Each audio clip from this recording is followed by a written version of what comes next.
On ne peut pas dire que c'est une dictature, la Russie, comme est la Corée du Nord. Je voudrais vous faire remarquer qu'il n'y a jamais eu de démocrate à la tête de la Russie. Personne ne peut inquiéter Poutine. Ce n'est pas une démocratie, ce n'est pas une véritable élection. La démocratie telle que la vivent les Russes n'est pas la même que celle que nous vivons nous.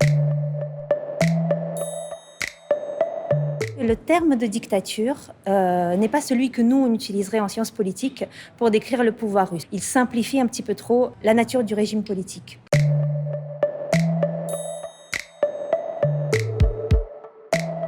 La science politique travaille aujourd'hui beaucoup sur la zone grise entre démocratie et régime autoritaire. La Russie se situe quelque part dans cette zone grise. Un des concepts qui a été proposé, par exemple, est celui d'autoritarisme compétitif.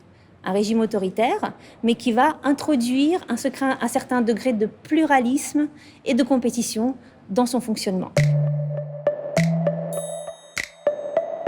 Chez Poutine, il y a une légitimité assez importante due à son action. Il est certain qu'en Russie, les élections sont étroitement contrôlées par le pouvoir. Les partis politiques d'opposition ne peuvent pas librement s'enregistrer. Des violations électorales sont régulièrement relevées par les observateurs. Mais ce n'est pas un jeu complètement verrouillé. Un certain pluralisme existe. Comme le montre par exemple le cas des élections de gouverneurs en région récemment, où les candidats du pouvoir ne sont pas du tout arrivés en tête du scrutin. La Russie n'est pas un État de droit, bien que les droits humains soient très explicitement présents dans la Constitution russe. On peut être emprisonné pour des motifs politiques, même si souvent ce sera déguisé en autre chose. On peut faire l'objet de persécution parce qu'on est engagé dans un mouvement non gouvernemental qui s'oppose au pouvoir politique. On peut être jugé par un procès qui ne sera ni libre ni équitable.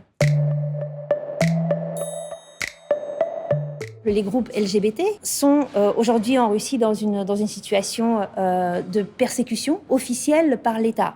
On a tous en tête la Tchétchénie, où les homosexuels sont persécutés, mais sachez qu'en Russie également, vous ne pouvez plus déclarer officiellement votre homosexualité si par exemple vous êtes un enseignant d'école secondaire. Vous pouvez être licencié de votre travail pour propagande de l'homosexualité. Vladimir Poutine, comme beaucoup de leaders autoritaires dans le monde, cherche à maintenir une façade démocratique pour être légitime sur la scène internationale.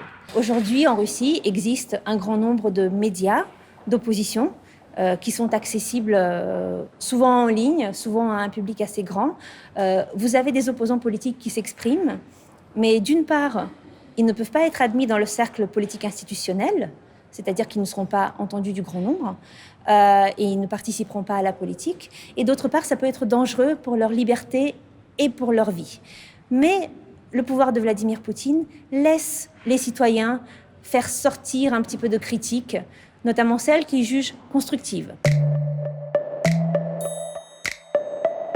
Les Russes acceptent l'enrichissement personnel des leaders.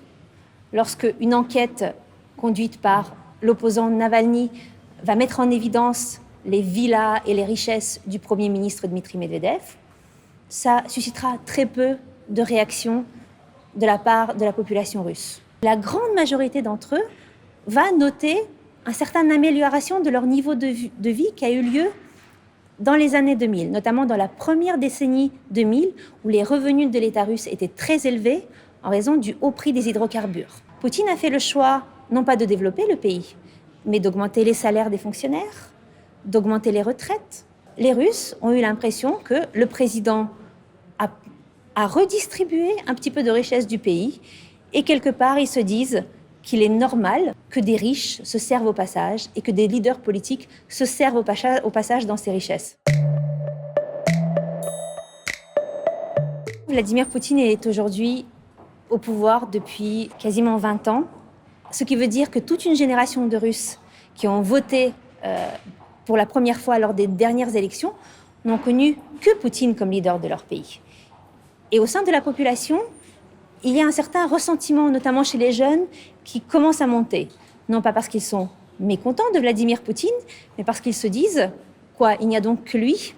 On verra ce que diront ces jeunes dans 4 ans.